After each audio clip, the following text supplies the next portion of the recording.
Hello friends, मैं विनय निर्भीक। Friends, आपका फिर से हमारे चैनल पर स्वागत है।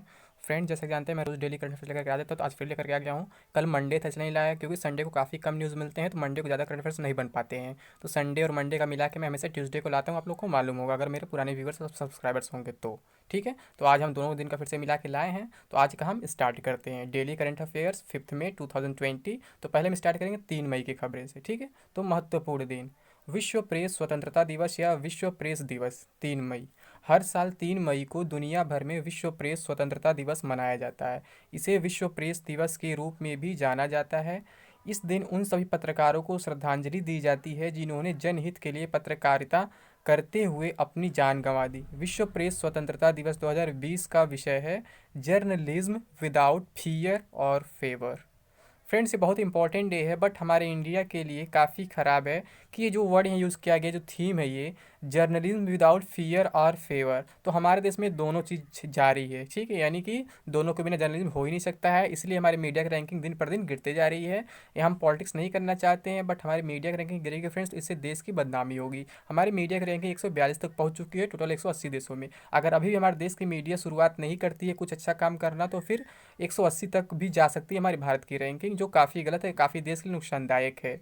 इससे क्या होगा, किसी को मतलब मीडिया के ऊपर विश्वास नहीं, अभी भी विश्वास कहाँ कोई करता है। ये 2 ही 4 चैनल है जिस पे लोग विश्वास करते हैं और जो अवार्ड वगैरह पाते हैं नेशनल लेवल इंटरनेशनल लेवल पे। ठीक है, बाकी लोग तो फिर क्या करते हैं वो मैं कह नहीं सकता, आप खुद समझदार हैं, नहीं करना चाहिए, देश के लिए ऐसा नहीं करना चाहिए। ठीक है, अब आगे देखते हैं जो भी है। उपरोक्त समाचारों से आने वाली परीक्षाओं के लिए महत्वपूर्ण तथ्य। संयुक्त राष्ट्र के महासचिव कौन है? Antonio Guterres. ये सभी लोग जानते हैं, मैं बार बार रिपीट कर चुका हूँ। संयुक्त राष्ट्र यूएन अंतर्राष्ट्रीय सहयोग को बढ़ावा देने के लिए 24 अक्टूबर 1945 को अंतर्राष्ट्रीय देशों के बीच स्थापित किया गया एक संगठन है। ठीक है, अब देखते हैं विज्ञान और प्रौद्योगिकी की खबर। भारतीय मूल की छात्रा वानिजा रूपानी ने सुझाया नासा के पहले मंगल हेलीकॉप्टर का नाम। नासा के पहले मंगल हेलीकॉप्टर इंजेन्युइटी का नाम रखने का श्रेय भारतीय मूल की 17 वर्षीय छात्रा वनीजा रूपानी को दिया गया है। उन्होंने नासा की नेम द रोवर प्रतियोगिता में अपना निबंध जमा किया। इसी निबंध में हेलीकॉप्टर के लिए इंजेन्युइटी नाम सुझाया है, जिसे नासा द्वारा स्वीकार किया गया है। नासा ने मार्च 2020 में घोषणा की थी कि मंगल पर जाने वाले उसके अगले रोवर को परसेवरेंस नाम दिया जाएगा। परसेवरेंस और इंजेन्युइटी को जुलाई 2020 में लॉन्च किया जाना है, जिसके फरवरी 2021 में मंगल पर पहुंचने की संभावना है। इंजेन्युइटी किसी दूसरे ग्रह पर संचालित उड़ान का प्रयास करने वाला पहला विमान होगा। तो काफ़ी इंपॉर्टेंट है फ्रेंड्स ये कि भारतीय मूल की छात्रा वानिजा रूपानी ने सुझाया नासा के पहले मंगल हेलीकॉप्टर का नाम। तो किसने सुझाया? भारतीय मूल की छात्रा वानिजा रूपानी ने, और इसका नाम क्या दिया है? इंजेन्युइटी। ठीक है, और एक और भी है, कौन सा है? प्रिजर्वरेंस।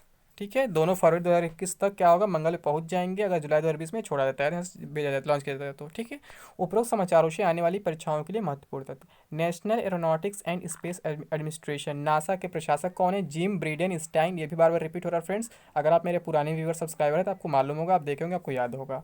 नासा का मुख्यालय कहाँ पे? संयुक्त राज्य अमेरिका के वाशिंगटन डीसी में, ये भी आपको मालूम होगा। अब देखते हैं फ्रेंड्स निधन संबंधित कुछ खबरें। पद्मश्री से सम्मानित प्रसिद्ध कवि के एस निसार अहमद का निधन। कन्नड़ के प्रसिद्ध कवि के.एस. निसार अहमद का निधन। वे नित्योत्सव कवि के नाम से लोकप्रिय थे। उनका जन्म 5 फरवरी 1936 को कर्नाटक के देवनहल्ली में हुआ था।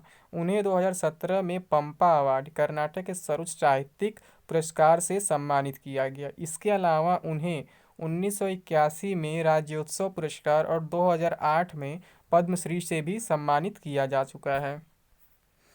अब देखते हैं प्रख्यात इतिहासकार एवं लेखक रोनाल्ड विवियन स्मिथ का निधन।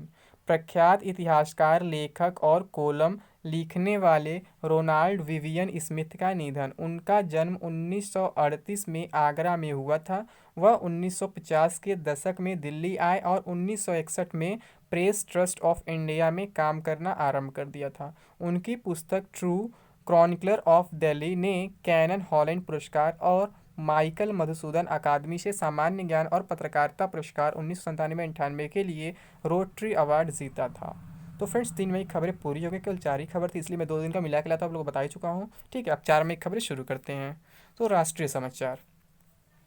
राष्ट्रीय स्वच्छ गंगा मिशन और NIUA ने नदी प्रबंधन का भविष्य पर ऑडियाथॉन आइडियाथॉन का किया आयोजन।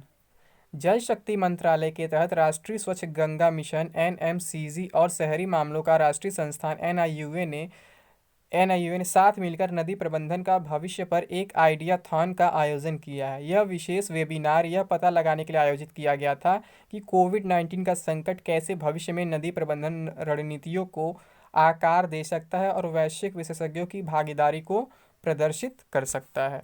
उपरोक्त समाचारों से आने वाली परीक्षाओं के लिए महत्वपूर्ण तथ्य। केंद्रीय जल मंत्री गजेंद्र सिंह शेखावत। तो ये नया क्वेश्चन है, आपको मालूम है, एक दो बार आया, ज़्यादा नहीं है, रिपीट नहीं हुआ है, ठीक है, तो आपको याद करना पड़ेगा।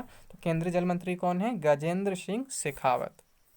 नेक्स्ट देख लेते हैं। CAIT द्वारा लॉन्च किया जाएगा राष्ट्रीय e-commerce market place Bharat market.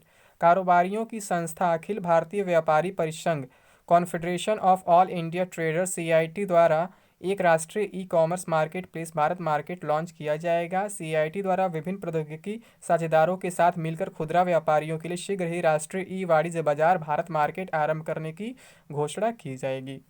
अब देखते हैं फ्रेंड्स राज्य समाचार। महाराष्ट्र ने की सभी नागरिकों को मुफ्त इलाज की सुविधा मुहैया कराने की घोषणा। महाराष्ट्र सरकार ने महात्मा ज्योतिबा फूले जन आरोग्य योजना के तहत समूचे राज्य के नागरिकों को शामिल करने का ऐलान किया है। घोषणा के अनुसार राज्य की 100% आबादी को मुफ्त इलाज की सुविधा मुहैया कराई जाएगी। इस घोषणा के साथ ही महाराष्ट्र राज्य के लोगों को मुफ्त और कैशलेस बीमा सुविधा प्रदान करने वाला देश का पहला राज्य बन गया। हाल ही में की गई ये घोषणा राज्य सरकार अर्ध सरकारी कर्मचारियों साथ साथ सफ़ेद राशन कार्ड धारकों को इस योजना के लिए आवेदन करने में सक्षम बनाती है। तो ये काफ़ी अच्छी पहल है फ्रेंड्स, ये सभी राज्य सरकार का, तो काफ़ी अच्छा होगा कि लोगों को इलाज के लिए मतलब इधर उधर भटकना नहीं पड़ेगा और बिन पैसे इलाज भी हो जाएगा और किसी की जान भी नहीं जाएगी। तो काफ़ी अच्छी पहल है ये। उपरोक्त समाचारों से आने वाली परीक्षाओं के लिए महत्वपूर्ण तथ्य। महाराष्ट्र के मुख्यमंत्री उद्धव ठाकरे, राज्यपाल भगत सिंह कोश्यारी, ये सभी को मालूम होगा। अब देखते हैं फ्रेंड्स खेल समाचार। न्यूजीलैंड ने वार्षिक क्रिकेट अवार्ड्स का किया ऐलान। न्यूजीलैंड द्वारा न्यूजीलैंड वार्षिक क्रिकेट पुरस्कारों की घोषणा की गई। कोविड-19 महामारी के कारण पहली बार ANZ क्रिकेट पुरस्कार प्रस्तुत किए गए थे। न्यूजीलैंड के कप्तान केन विलियमसन को पुरुषों में सर्वश्रेष्ठ एक दिवसीय खिलाड़ी चुना गया है। यहाँ न्यूजीलैंड के वार्षिक क्रिकेट पुरस्कारों के विजेताओं की पूरी सूची दी गई है। ANZ international women's one day player of the year Suzie Bates हैं, ठीक है, आपको याद करना पड़ेगा। ANZ international women's one day player of the year Suzie Bates. ANZ international men's one day player of the year Kane Williamson, तो ये आपको याद करना पड़ेगा। ANZ international men's one day player of the year Kane Williamson. ANZ international women's T20 player of the year Sophie Devine, तो ये भी आपको याद करना होगा। ANZ international women's T20 player of the year Sophie Devine. ANZ international men's T20 player of the year Ross Taylor, ठीक है। ANZ international men's T20 player of the year Ross Taylor. अब देखते हैं नेक्स्ट। विश्व snooker champion Peter Ebden ने की संन्यास की घोषणा। विश्व स्नूकर चैंपियन पीटर एबडन ने पेशेवर स्नूकर से संन्यास लेने का ऐलान किया है। उन्होंने गर्दन और पीठ की चोटों के चलते संन्यास लेने की घोषणा की है। पीटर एबडन ने 2002 में स्टीफन हेनरी की फाइनल के रोमांचक मुकाबले में 18-17 से हराकर विश्व स्नूकर चैंपियनशिप जीती थी। इसके अलावा उन्होंने 2006 में UK चैंपियनशिप भी जीती। तो कौन जीते हैं विश्व स्नूकर चैंपियन? तो पीटर एबडन, ठीक है, यानी वो जो चैंपियनशिप जीते थे, तो ये क्या है? विश्व स्नूकर चैंपियन है कौन? पीटर एबडन, जो संन्यास की घोषणा की है अभी, ठीक है। नेक्स्ट देखते हैं। ऑस्ट्रेलिया ने कोविड-19 चलते गेंद को चमकाने के लिए लार के इस्तेमाल पर लगाया प्रतिबंध। ऑस्ट्रेलिया ने कोविड-19 दिशा निर्देशों के तहत गेंद पर शाइन लाने के लिए लार और पसीने के इस्तेमाल पर रोक लगा दी है। Australian institute of sport AIS ने डॉक्टरों के परामर्श के बाद गेंद को चमकाने के लिए लार और पसीने के इस्तेमाल पर प्रतिबंध लगाने वाले दिशा निर्देशों को जारी किया है। उपरोक्त समाचारों से आने वाली परीक्षाओं के लिए महत्वपूर्ण तथ्य। ऑस्ट्रेलिया की राजधानी कैनबरा, सभी को मालूम होगा। ऑस्ट्रेलिया के प्रधानमंत्री कौन है? स्कॉट जॉन मॉरिसन, ये भी सभी को मालूम होगा। ऑस्ट्रेलिया की मुद्रा ऑस्ट्रेलियाई डॉलर, ये भी लोग सभी को मालूम होगा, इसमें कुछ नया नहीं है, ठीक है। अब देख लेते हैं महत्वपूर्ण दिन। अंतर्राष्ट्रीय अग्निशमन दिवस 4 मई। हर साल 4 मई को विश्व स्तर पर इंटरनेशनल फायर फाइटर्स डे यानी अंतर्राष्ट्रीय अग्निशमन दिवस मनाया जाता है। इस दिन को वर्ष 1999 से लगातार अग्निशामकों के बलिदानों को चिन्हित और उन्हें सम्मानित करने के लिए मनाया जा रहा है, जो समुदाय और पर्यावरण को सुरक्षित रखने के यथासंभव प्रयास करते हैं। अब देखते हैं फ्रेंड्स निधन संबंधित कुछ खबरें। लोकपाल के न्यायिक सदस्य न्यायमूर्ति ए.के. त्रिपाठी का निधन। भारतीय लोकपाल के न्यायिक सदस्य न्यायमूर्ति अजय कुमार त्रिपाठी का नोवेल कोरोना वायरस से संक्रमित होने के बाद निधन हो गया। उन्होंने मार्च 2019 में लोकपाल के न्यायिक सदस्य के रूप में शपथ ली थी और भारत के लोकपाल संस्थान की स्थापना में महत्वपूर्ण भूमिका निभाई थी। अब देखते हैं फ्रेंड्स विविध समाचार लास्ट में। जियोग्राफिकल इंडिकेशन रजिस्ट्रार ने कश्मीरी केसर को प्रदान किया भौगोलिक संकेत। भौगोलिक उपदर्शन रजिस्ट्री ज्योग्राफिकल इंडिकेशंस रजिस्ट्री द्वारा कश्मीरी केसर को भौगोलिक संकेत ज्योग्राफिकल इंडिकेशन टैग दिया गया है। ये केसर कश्मीर के कुछ इलाकों में उगाया जाता है जिनमें श्रीनगर, पुलवामा, बडगाम और किश्तवाड़ शामिल हैं। उपरोक्त समाचार से आने वाली परीक्षा की महत्वपूर्ण तथ्य। जम्मू कश्मीर के लेफ्टिनेंट गवर्नर कौन है? गिरीश चंद्र मुर्मू। और अगर वहीं लद्दाख की बात करें उसके लेफ्टिनेंट गवर्नर कौन है? तो आप बता दीजिए, राधा कृष्ण माथुर। ठीक है, अब नेक्स्ट देखते हैं और ये लास्ट भी आज के है। एचडीएफसी बैंक ने हम हार नहीं मानेंगे सॉन्ग किया जारी। एचडीएफसी बैंक ने कोविड-19 महामारी के कारण देश में लागू राष्ट्रव्यापी लॉकडाउन में आशाएं बनाए रखने के लिए हम हार नहीं मानेंगे शीर्षक एक गीत जारी किया है। गाने के बोल प्रसून जोशी ने लिखे हैं और संगीत ए.आर. रहमान द्वारा दिया गया है। साथ ही एचडीएफसी बैंक ने घोषणा की है कि इस गाने को जितनी बार सोशल मीडिया के माध्यम से साझा किया जाएगा उतनी ही बार बैंक पीएम केयर्स फंड में 500 रुपये का योगदान देगा। उपरोक्त समाचारों से आने वाली परीक्षाओं के लिए महत्वपूर्ण तथ्य। काफ़ी कॉमेडियन लग रहा है कि जितनी बार मतलब सोशल मीडिया शेयर किया जाएगा उतनी बार बैंक पीएम केयर्स फंड में 500 रुपये का योगदान देगा। उपरोक्त समाचारों से आने वाली परीक्षाओं के लिए महत्वपूर्ण तथ्य। एचडीएफसी बैंक का मुख्यालय कहाँ है? मुंबई, महाराष्ट्र में। मैक्सिमम बैंक्स के जो मुख्यालय है मुंबई में ही है। एचडीएफसी बैंक के प्रबंध निदेशक कौन है? तो आदित्य पुरी हैं। तो फ्रेंड्स आज के लिए बस इतना ही।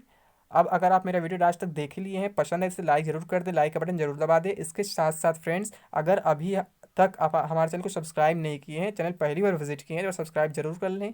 इसके साथ साथ बेल आइकन बटन दबाना ना भूलें ताकि आपको लगातार नोटिफिकेशन मिलता रहे और आप मेरा वीडियो सबसे पहले देख सकें। और फ्रेंड्स रही बात पीडीएफ की, तो इसके लिए आपको एक व्हाट्सएप ग्रुप ज्वाइन करना होगा जिसका नाम है यूपी लेखपाल एग्जाम 2021। इसका लिंक डिस्क्रिप्शन बॉक्स में मिल जाएगा। उस ग्रुप को ज्वाइन करने के बाद आप उसमें पीडीएफ आसानी से पा सकते हैं।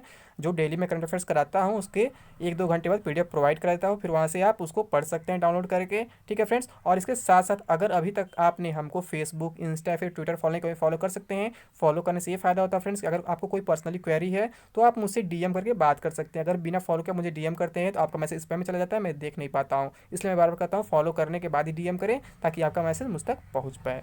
तो थैंक यू फ्रेंड्स।